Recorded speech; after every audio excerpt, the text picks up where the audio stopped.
मन हे 4 अक्षरांचं नाव, पण शक्ती मात्र पर्वता एवढी. कधी शांत सरोवरासारखं तर कधी उसळत्या समुद्रासारखं. कधी वाटतं आपलं आहे तर कधी असंही वाटतं की हे मन आपल्याला खेचून नेते अनोळखी दिशेला. आज आपण बोलणार आहोत मनाचं खरं रूप आणि त्याला ताब्यात ठेवायची कला. कारण मनावर नियंत्रण मिळवलं तर आयुष्य हातात येतं आणि मन हातातून गेलं तर सुख, शांती, नाती सगळं हळूहळू निसटून जातं. राग हा शत्रू नसतो, पण त्याची घाई घातक असते. राग येतो तो आपला दोष नाही. राग न येणारा माणूस शोधायला गेला तर तो हिमालयातल्या गुहेत बसलेला संन्यासीच म्हणून सापडेल. पण आपलं आयुष्य गावात, शहरात, लोकांमध्ये, परिस्थितींमध्ये रमलेलं असतं. राग हा आगीसारखा आहे. आग चूल जळवते तेव्हा उपाशी पोट भरते, पण तीच आग घराला लागली तर राग करून टाकते.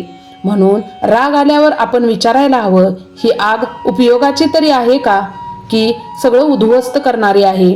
बहुतेक वेळा उत्तर असतं उद्ध्वस्त करणारी. मग आपण पेटून उठण्याऐवजी शांत होणं कधीही चांगलं. मन थकलेलं असलं की चिडचिड वाढते.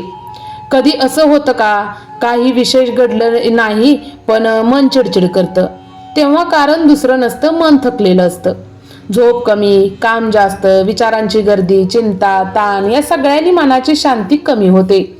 थकलेले मन जरा जरी धक्का बसला तरी रागाच्या दिशेने धावत घेतं. मग पहिली काळजी शरीराला आणि मनाला विश्रांती देणं. एक रात्र नीट झोप, अर्धा तास शांत बसा, मोबाईल थोडा दूर ठेवा. मनातली गोंगाट आपोआप कमी होते. स्वतःचा राग ओळखायला शिका. तो कोठून जन्म घेतो हेही बघा. राग बहुतेक वेळा या ठिकाणांपासून जन्मतो.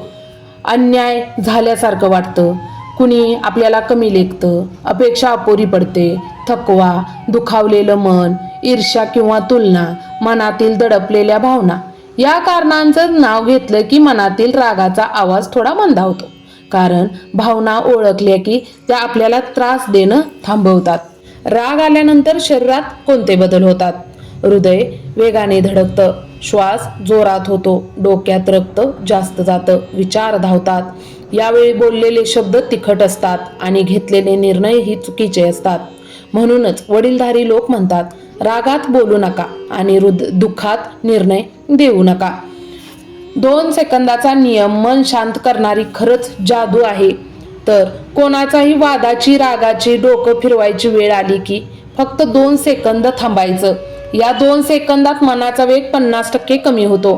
त्यात तू 3 खोल श्वास घेतलेस तर मनाचा वेग 80% कमी होतो. हे विज्ञान आहे. श्वास स्थिर झाला की भावनांचा ताण तुटतो. कुणी काय बोललं हे महत्वाचं नाही, तुझं मन काय मानतं हे महत्वाचं आहे.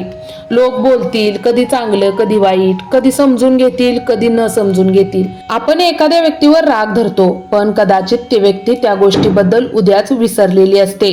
मग राग कोणाला त्रास देतो? आपल्यालाच ना. म्हणून मनाला शिकवायचं, त्याचं बोलणं त्याच्याकडे, माझं मन माझ्याकडे.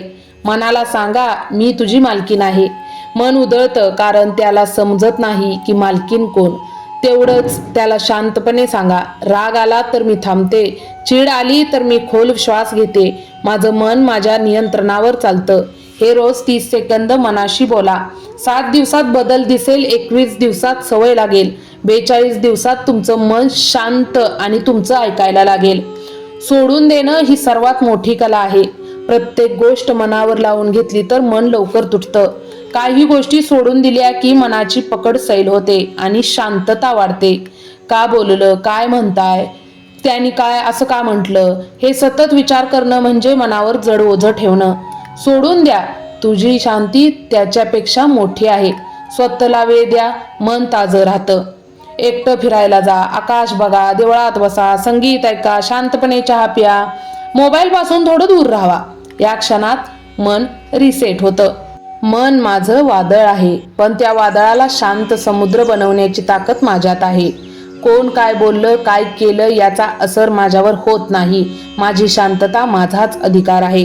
तर तुम्हाला हा व्हिडिओ कसा वाटला नक्की कमेंट बॉक्समध्ये कळवा. लवकरच भेटू अशाच एखाद्या मोटिवेशनल व्हिडिओमध्ये. तोवर स्वतःची काळजी घ्या. धन्यवाद, धन्यवाद, धन्यवाद.